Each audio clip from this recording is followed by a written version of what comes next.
Hello friends, my name is Simran और आप सबका मैं अपने चैनल पर वेलकम करती हूँ।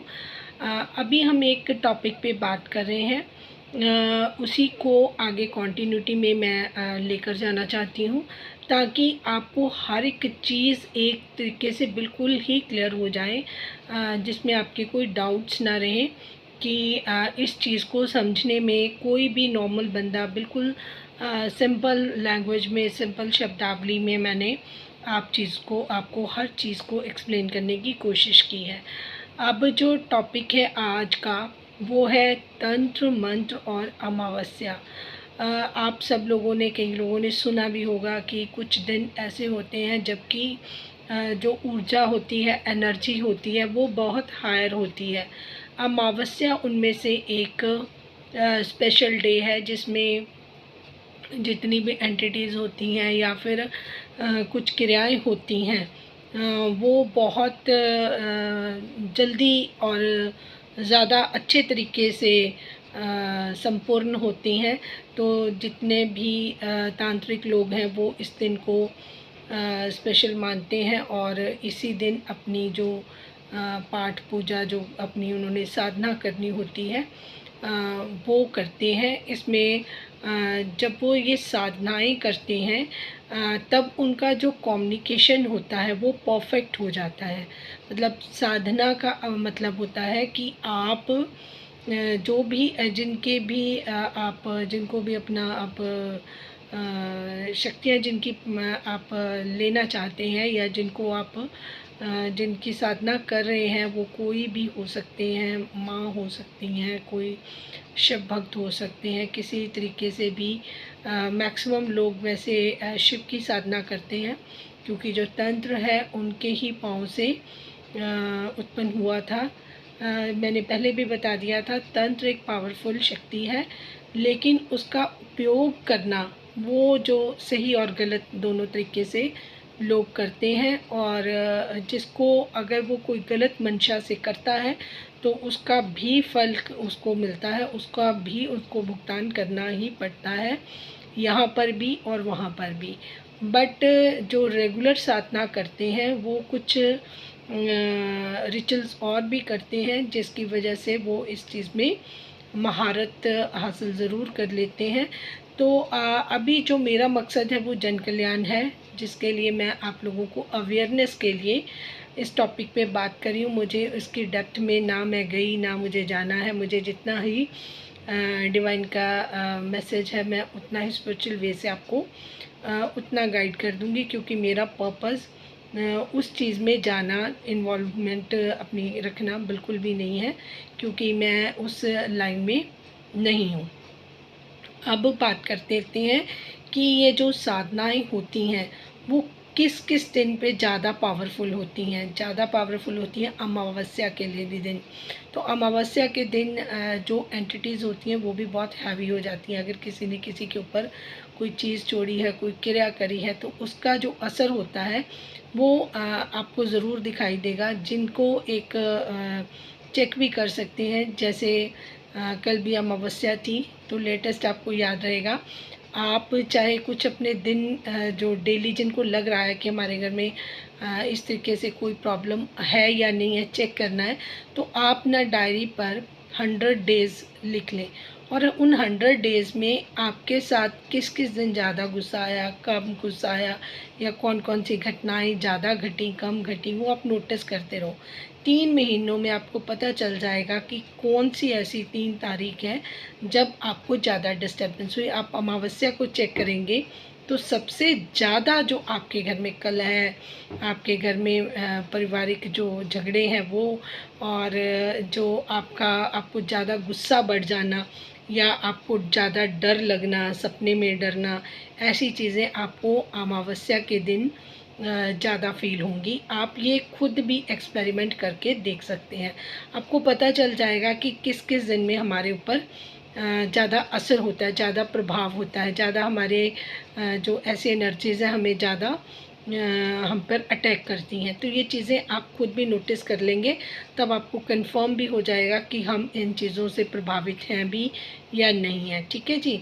अच्छा, और दूसरी चीज़ें हमारी जो हेल्थ पर ज़्यादा, जैसे हमें ज़्यादा सर में दर्द हो, ज़्यादा कमर में दर्द हो, ज़्यादा पेट में दर्द हो, पाँव में दर्द हो, टांगों में दर्द हो, इस तरीके से कई बार दर्द बहुत बढ़ जाता है, असहनीय हो जाता है, तो ये अमावस्या के दिन इसका असर ज़्यादा होता है। आपका मूड भी बहुत ज़्यादा ख़राब हो सकता है, उदास हो सकता है, मन विचलित हो सकता है, ठीक है जी।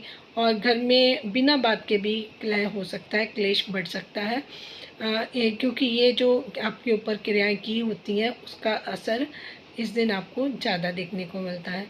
और साल में 4-5 दिन ऐसे होते हैं जिसमें आपको विशेष ध्यान रखना होता है अपना और अपने परिवार का। किसी के ऊपर इतना ज़्यादा भरोसा नहीं करना चाहिए, इसीलिए कहते हैं दिवाली के दिन सब लोगों को अपने घर में रहना चाहिए, घर में पाठ पूजा करनी चाहिए, सिर्फ घर के पारिवारिक इंसानों के पास ही आप टाइम स्पेंड करें। आप जब बाहर घूमने जाएं तब भी ध्यान रखें, चौराहों पर भी ऐसी चीज़ें हुई होती हैं, तो कोशिश क्या करें कि दिवाली के दिन आप पाठ पूजा करें, अपनी फैमिली के साथ घर में ही एंजॉय करें, क्योंकि ये दिन बहुत भारी होता है। लोग रास्तों पे भी ऐसा काम कर देते हैं, और जो आपके रिश्तेदार हैं, कोई मिठाइयों के बहाने आपको मिलते हैं, उनमें भी वो कोई चीज़ें ऐसी करके आपको दे सकते हैं, आपको पता भी नहीं लगेगा। तो ये चीज़ें जो आदान प्रदान आपको चीज़ों का है, या कोई गिफ्ट जैसे आपके पास आते हैं, तो मुझे लगता है कि इन चीज़ों को आपको बिल्कुल अवॉइड करना चाहिए।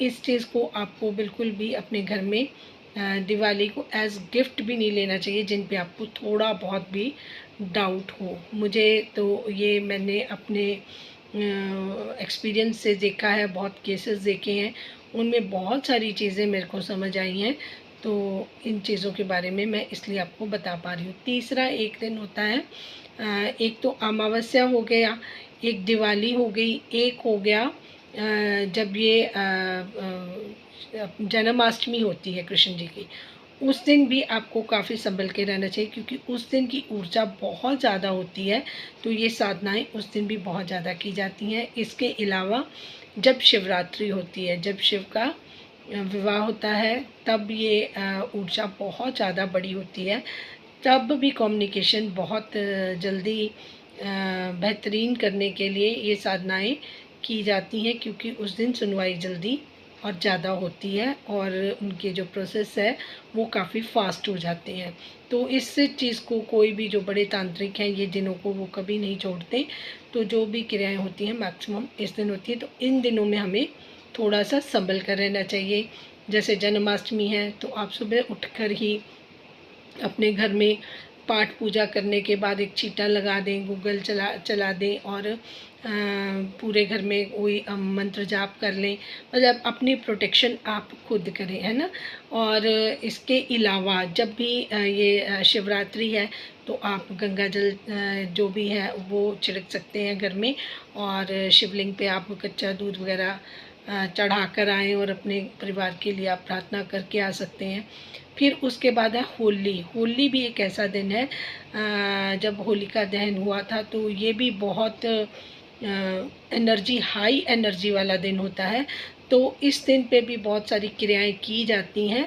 तो आप लोग इन सारे दिनों को, जितने भी दिन मैंने 4-5 दिन बताए हैं साल के, तो उन पे आप विशेष अपने परिवार का ध्यान रखें, अपने घर का ध्यान रखें, क्योंकि कुछ लोग ऐसे भी होते हैं जो आपके घरों में कुछ चीज़ें छोड़कर चले जाते हैं, इस चीज़ का भी आप विशेष ध्यान दें। अच्छा, अब मुझे बात करनी है जो वर्किंग वुमेंस हैं, जिन्होंने अपने घर में फुल टाइम मेड्स रखी हैं, जो उनके बच्चों को खाना खिलाती हैं या सारी चीज़ें करती हैं, तो उन चीज़ों को भी आप बहुत ध्यान से रखें। अगर आपके घर के परिवार का कोई अपना बंदा, जैसे नानी हैं, दादी हैं, अगर वो घर पर हैं, तब आप मेड रखें, तब आप जॉब करें। अगर ऐसा कोई नहीं है, तो आप अपने बच्चों को किसी के सहारे ना छोड़ें। केस मैंने ऐसा भी देखा था कि एक लेडी बहुत सालों से किसी के घर में जॉब कर रही थी एज अ मेड, तो वो उनके बच्चों को देखती थी। उनकी बच्ची बड़ी हुई, 13-14 साल की बच्ची हो गई, एक 18 साल की बेटी थी, एक बेटा था 8 साल का। उनको खाना वगैरह खिलाना, सारी चीज़ें उनके घर में ऐसे होती थी, लेकिन वो खुद जो थी वो लेडी वर्किंग थी, हस्बैंड भी उनके वर्किंग थे। तो उनको बार बार सपनों में डिवाइन कॉलिंग होने लग गई लेडी को कि तुम्हारे घर में ऐसे किसी ने कुछ किया हुआ है। तो उनके घर में बहुत कलह होने लग गया। पहले उनके घर में इतने कलेश नहीं होते थे, बहुत ज़्यादा होने लग गया। तो उनको डिवाइन कॉलिंग होने लगी, उनको सपने में दिखाया जाने लग गया कि आपको अपने घर की सफाई करें तो आपको कुछ ना कुछ ज़रूर मिलेगा। तो जब 3-4 बार सेम सपना आया तो उन्होंने अपने घर की सफाई की, लेकिन उनको कुछ नहीं मिला। और उन्होंने बस अपना एक स्टोर रूम छोड़ दिया था कि इसमें तो बहुत सारा सामान है ना, तो वहाँ पर तो चलो सिलेंडर वगैरह ऐसी चीज़ें रख देते हैं लोग, और फालतू का घर का सारा सामान उसको कौन समेटेगा, तो उसको उन्होंने छोड़ दिया। लेकिन फिर उनको डिवाइन कॉलिंग दोबारा हुई, तब उनको उनकी बेटी ने कहा कि मैं आपकी हेल्प करती हूँ, हमें सारा ये भी चेक करना चाहिए। जब उन्होंने चेक किया, आप यकीन नहीं मानेंगे कि उसमें इतनी ज़्यादा गलत चीज़ें, हड्डियाँ वड्डियाँ उनके जो पॉलीथिन में डालकर उनके स्टोर में उनको मिली, जिसकी वजह से उनका ये, उन्होंने तुरंत ये सारी चीज़ें बाहर निकाल ली और सारे घर में अपना गंगा जल का छींटा दिया और नमक के पोछे लगाए, घर क्लीन किया, पाठ पूजा करवाई, अपने घर में कीर्तन वगैरह करवाए। और उसके बाद उनके घर की जो सिचुएशन है वो थोड़ी ठीक हुई। देखिए, घर में आप किसी पे विश्वास नहीं कर सकते।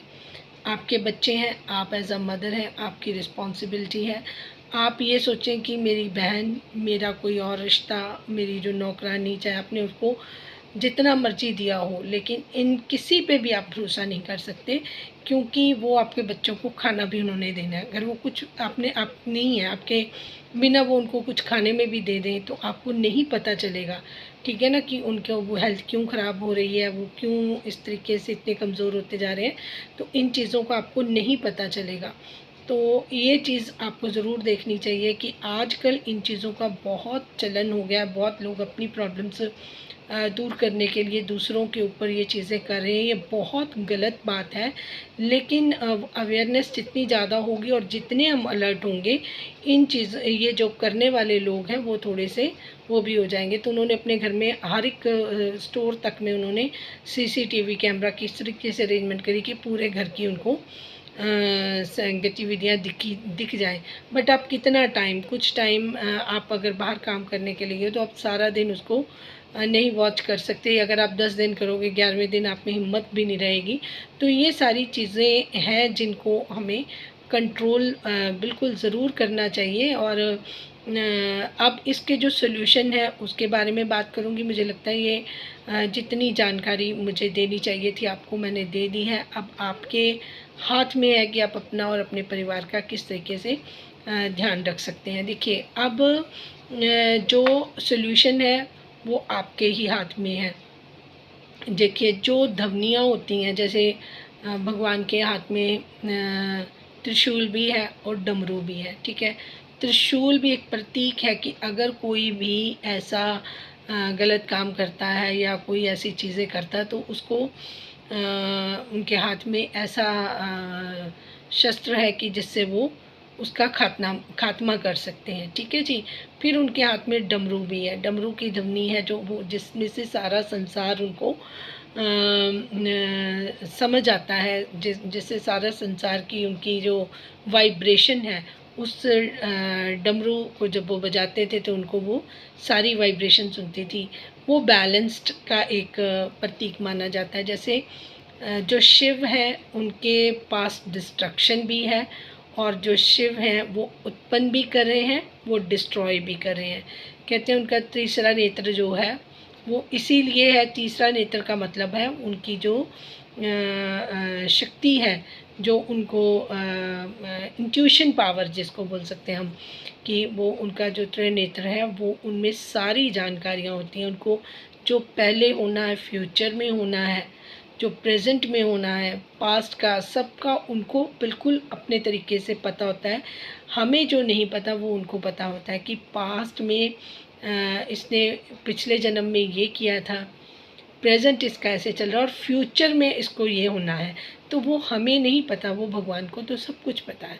तो हमारे पास कोई और रास्ता नहीं है सिवाय उनका नाम लेने के, मंत्र जाप करने से।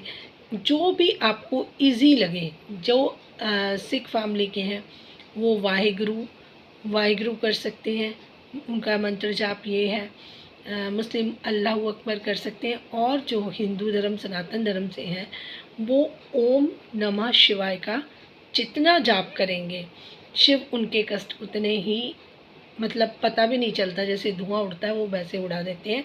बहुत पावरफुल है शिव, बहुत ज़्यादा उनके साथ जो शक्ति का सुमेल है, शिव और शक्ति, वो बहुत ही एक ऐसी ऊर्जा है जिसको प्राप्त हुई है या जिसको प्राप्त होनी है, वो ही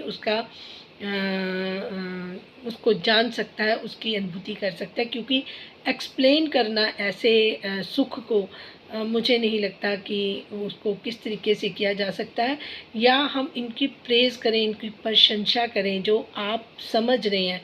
मुझे वो वर्ड्स ही नहीं मिलते। मैं अगर उनको फूलों से करूं तो फूल भी मुरझा जाते हैं, अगर मैं उनको किसी भी चीज़ से करूं तो मुझे लगता है कि मैं उसमें कभी सफल नहीं हो पाऊंगी, क्योंकि वो इतने बड़े हैं, वो हमारी जो सोच है, हमारी लॉजिकल सोच है, उससे कहीं ज़्यादा आगे है। तो वहाँ पर हम मुझे लगता है कि फ़ेल हो जाएंगे।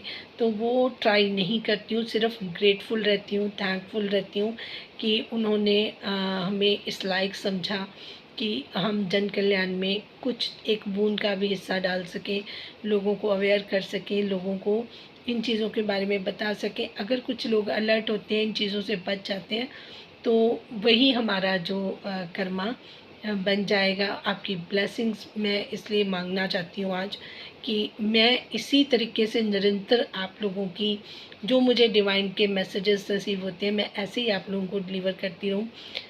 निर्विघ्न ये काम चलता रहे, ऐसी आप मुझे ब्लेसिंग्स दीजिएगा। क्योंकि जो संगत सत्संग करना है वो इतना ज़्यादा ज़रूरी होता है, इतना ज़्यादा ज़रूरी होता है। आपको जहाँ मौका मिले, अगर गुरुद्वारे जाने का मन हो, तो पहले क्या होता था कि लोग सुबह पहले गुरुद्वारे जाते या घर में घंटियाँ बजाते थे, अपने मंदिर में वो करते थे। तो वो एक शील्ड आपके साथ, प्रोटेक्टिव शील्ड, जो सुबह मॉर्निंग में आपके साथ की दादी नानी को आपने देखा होगा, सुबह 4 बजे उठ गई, नहाई धोई, पाठ पूजा करा, फिर वो किचन में जाती थी और अपना अन्नपूर्णा देवी का थैंक्स करती थी, चूल्हा जलता था, तब घर लोगों का खाना बनता था, तब लोग सब परिवार को देते थे।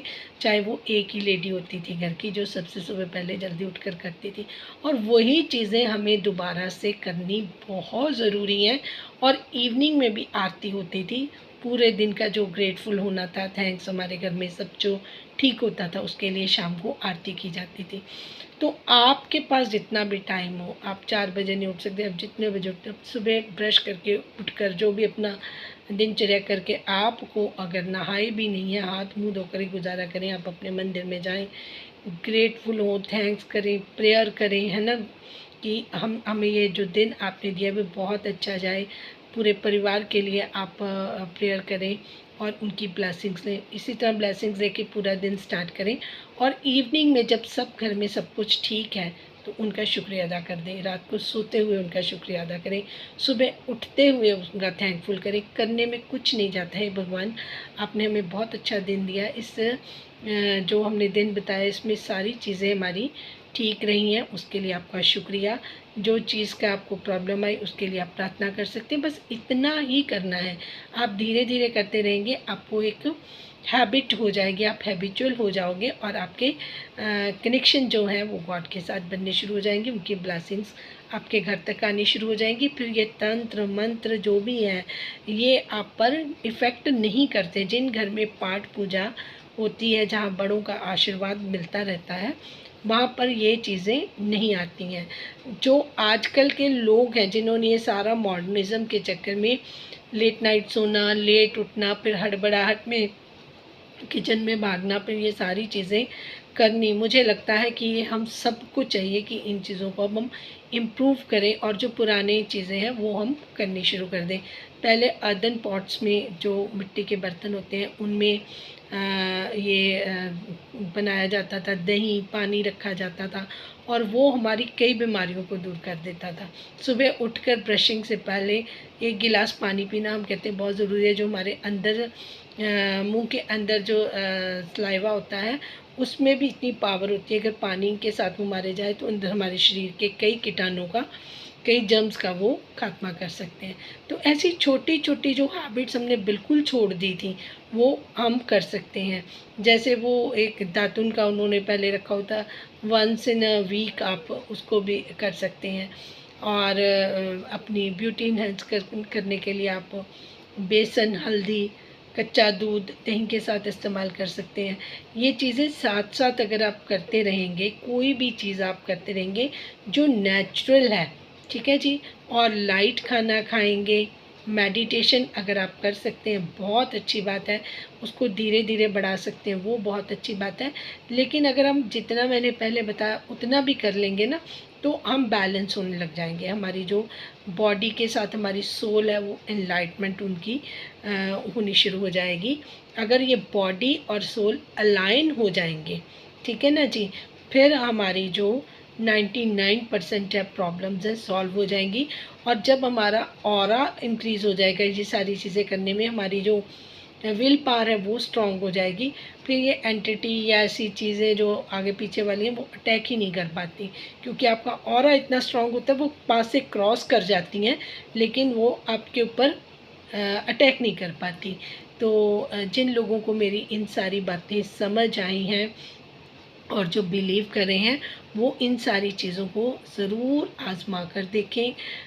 और जो मैंने 100 डेज़ वाला आपको एक नुस्खा दिया उससे आप खुद ही जज कर लेंगे। आपको कहीं पर जाकर चेक करवाने की ज़रूरत नहीं है कि आपके साथ क्या हो रहा है। फिर आप बस उसमें मैंने रेमेडी भी बता दी, मंत्र जाप करें, गंगा जल है या कोई भी सरोवर का जल है कोई भी है, या पाठ पूजा करके आप खुद उस जल को सामने रखकर पाठ पूजा करें, उसको अपने घर में छिड़काव करें, नमक के पोछे लगाएं और खुद बाल्टी में एक नमक डालकर उसको आप नहाना शुरू कर दें। देखिए आपकी सारी क्लेंजिंग होती रहेगी, आपके घर की, आपकी बॉडी की। और जब आप मंत्र जाप या पाठ पूजा करेंगे तो आपकी सोल भी बहुत ज़्यादा बैलेंस हो जाएगी और बहुत सारी प्रॉब्लम्स के सल्यूशन हो जाएंगी। तो ये थी जी पूरी की पूरी जानकारी तंत्र मंत्र की। और जो ये 4-5 दिन है उनकी, उसमें आप ज़्यादा पाठ पूजा अगर करेंगे 4-5 दिन में तो एक प्रोटेक्टिव शील्ड आपकी और आपकी फैमिली के साथ, आपके घर के साथ, आपके काम के साथ रहेगी। आप पिछले ज़माने में शुरू कीजिए। आजकल दिवाली में पार्टियाँ होती हैं, खाना पीना होता है, ये होता है वो होता है। पहले के ज़माने में अपने जो काम काज की बुक्स थी वो भी लेकर उनकी भी पूजा होती थी, उनके लिए भी ग्रेटफुल रखा जाता था, उनको भी लक्ष्मी माता के आगे रखा जाता था कि पूरा साल हमें उनकी ब्लेसिंग्स मिले।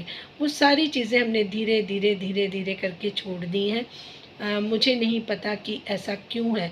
और एक चीज़ और, जिनको ज़्यादा दिक्कत हो रही है वो कोई कैंडल या दिया जलाकर उसको अपने हाथ को ऐसे सेक कर, जब हाथ थोड़ा गर्म हो जाए पूरी बॉडी पे उन हाथों से छुआ दें, तो भी ये जो ऐसी चीज़ों का असर होता है वो कम होता है।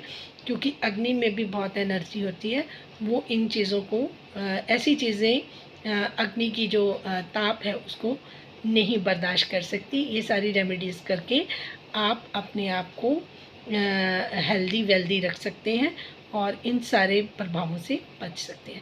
Thank you so much for watching. जिनको अच्छा लगे वो चैनल को लाइक सब्सक्राइब शेयर ज़रूर कर दिया करें ताकि किसी और के भी ये मैसेजेस काम आ सकें। Thank you.